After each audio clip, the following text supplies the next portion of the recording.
जी UGC कानून तमाम लोगों के आपने यहाँ व्यक्तित्व सुने, कई तरह की चीज़ें भी सामने आ रही हैं और मामला तूल पकड़ रहा है। सरकार के विरोध में पूरे तरीके से लोग सड़कों पर उतर रहे हैं, कहीं पुतले फूंक रहे हैं तो कहीं कहीं कुछ हो रहा है।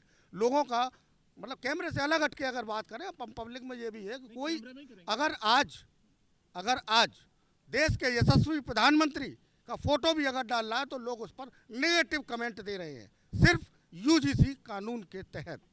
आप किस तरीके से? मुझे जो लगता है जहाँ तक है कि ये दो गुजरातियों की मिली भगत है। योगी जी की जो इस समय प्रशंसा पूरे देश में हो रही है और पूरे भारत में हो रही है, उससे एक जलन रखते हुए एक ऐसा कदम उठाया गया है कि जो सामान्य वर्ग के लोग हैं वो 90% योगी जी महाराज के साथ जुड़े हुए हैं। और ठीक 2027 के पहले ये जिन्न जो है बोतल से बाहर ये लाए हैं। और आपको बता दें कि एक ऐसा जहरीला और विषैला कानून है ये कि सवर्ण समाज के लिए ही नहीं है, अभी समझने की फर्क है। केवल मैं आपको बता रहा हूँ कि ये सबसे ज़्यादा जो हानिकारक है ये दलित समाज के लिए है। दलित समाज अभी समझ नहीं रहा है कैसे कि जो आंकड़े हैं हमारे उत्तर प्रदेश के और हमारे फिरोजाबाद के, सबसे ज़्यादा जो मुकदमे हुए हैं हरिजन एक्ट के, वो आपको बता दूं कि यादवों पे या बैकवर्ड पे हुए हैं। आज की स्थिति में वो पावर बैकवर्ड को भी दे दिया गया है।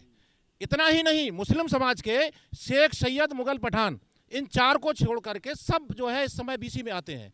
उनके लड़के भी आज हमारे बच्चों पर, आपको बता दें कि SC ST का मुकदमा अब लगा सकते हैं, मुस्लिम समाज के लोग भी लगा सकते हैं। तो आपको बता दें कि इसमें क्या होगा कि सवर्ण समाज बिखरेगा। और अगर आप कहते हैं कि हम लोग जो है इस पर गलत नहीं होने देंगे, हमारे एक मंत्री जी कहते हैं कानून एक बार बन जाएगा तो फिर कौन रोक पाएगा गलत? मैं बता रहा हूं आपको, एक उदाहरण दे रहा हूं मैं कि ललितपुर जिले के मेहरौनी कोतवाली के सिलावन गांव में एक विष्णु तिवारी नाम का 20 वर्षीय युवक है। उसका बहुत अच्छा अपना काम चलता था, दूध का धंधा करता था। दूसरे एक व्यक्ति ने अपने यहाँ पर काम करने वाले पति पत्नी थे, उसके मजदूर जोड़ा था, अपनी पत्नी से एक बलात्कार का मुकदमा लगवाया और इसके बाद उन पर हरिजन एक्ट लगा। विष्णु तिवारी जी आपको बता दें कि 20 साल के लिए जेल गए। 20 साल बाद माननीय न्यायालय ने उन्हें दोषमुक्त बेदाग बरी किया। जब वो 20 साल की उम्र थी उनकी, 40 साल बाद वो 70 साल बन करके, 70 साल जैसे बन करके जो है अपने घर आए हैं। आपको बता दें, जब तक उनकी पहले पूज्य माताजी को अटैक पड़ा दूसरे महीने में, तीसरे महीने में पिताजी भी मरे और तीनों भाई भी उनके जो है उसी गम में खत्म हो गए। तो आपको बता दें कि ये दोनों गुजराती क्या चाहते हैं, सवर्णों को एकदम जो है या तो ये जहरीला इंजेक्शन लगा दें। भाई क्या है कि आपने जो उसमें समिति बनाई है, उस समिति में भी तो एक नियम बनाया है कि कोई सवर्ण जाति का व्यक्ति नहीं रहेगा। सर्वे भवन्तु सुखिनः, सर्वे सन्तु निरामयाः, सर्वे भद्राणि पश्यन्तु कश्चित् मा भवेत् का श्लोक देकर के भारतीय जनता पार्टी सरकार में आई थी। ये कहाँ की समानता है कि आप जो है सवर्णों को पूरा जहर दिला रहे हैं और बाकी लोगों को केवल और केवल सवर्णों को योगी जी से अलग करने की ये बहुत बड़ी साजिश है। मतलब ये राजनीतिक प्रोपगेंडा रचा जा रहा है। ये सनातन को समाप्त करने की ओर ये कदम है। आज हमारा देश पूरी तरह से आपको बता दें गृह युद्ध की स्थिति में आ गया है। आज यादव ब्राह्मण से लड़ाया जा रहा है और दलित जो है सवर्णों से लड़ रहा है, पिछड़ा उससे लड़ रहा है। बचा कौन है? OBC को भी तुमने ये दे दिया।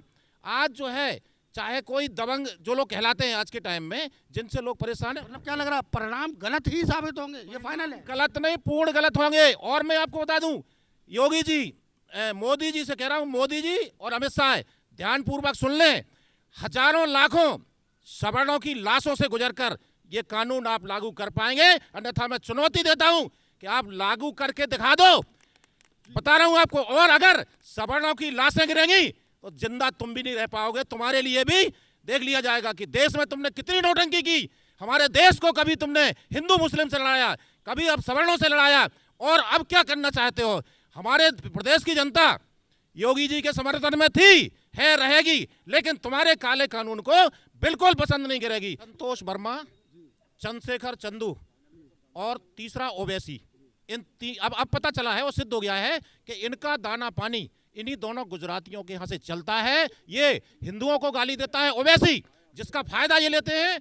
इधर चंद्रशेखर रावण सवर्णों को गालियां देता है, इसका दाना पानी भी मोदी जी के यहाँ से चलता है। तीसरा आपको बता दूं, संतोष वर्मा जो ब्राह्मण की बेटियों को अपने बिस्तर पे बुलाना चाहता है, ऐसे हबसियों को ये पूरा खर्चा चलाते हैं और हमारे सवर्णों को, हमारे हिंदू भाइयों को, सनातन भाई, सरकार के लिए खुला संदेश है कि अगर सवर्णों की लाशें गिरेंगी तो तुम्हारी लाशों पे से गुजर के हम लोग भी निकलेंगे।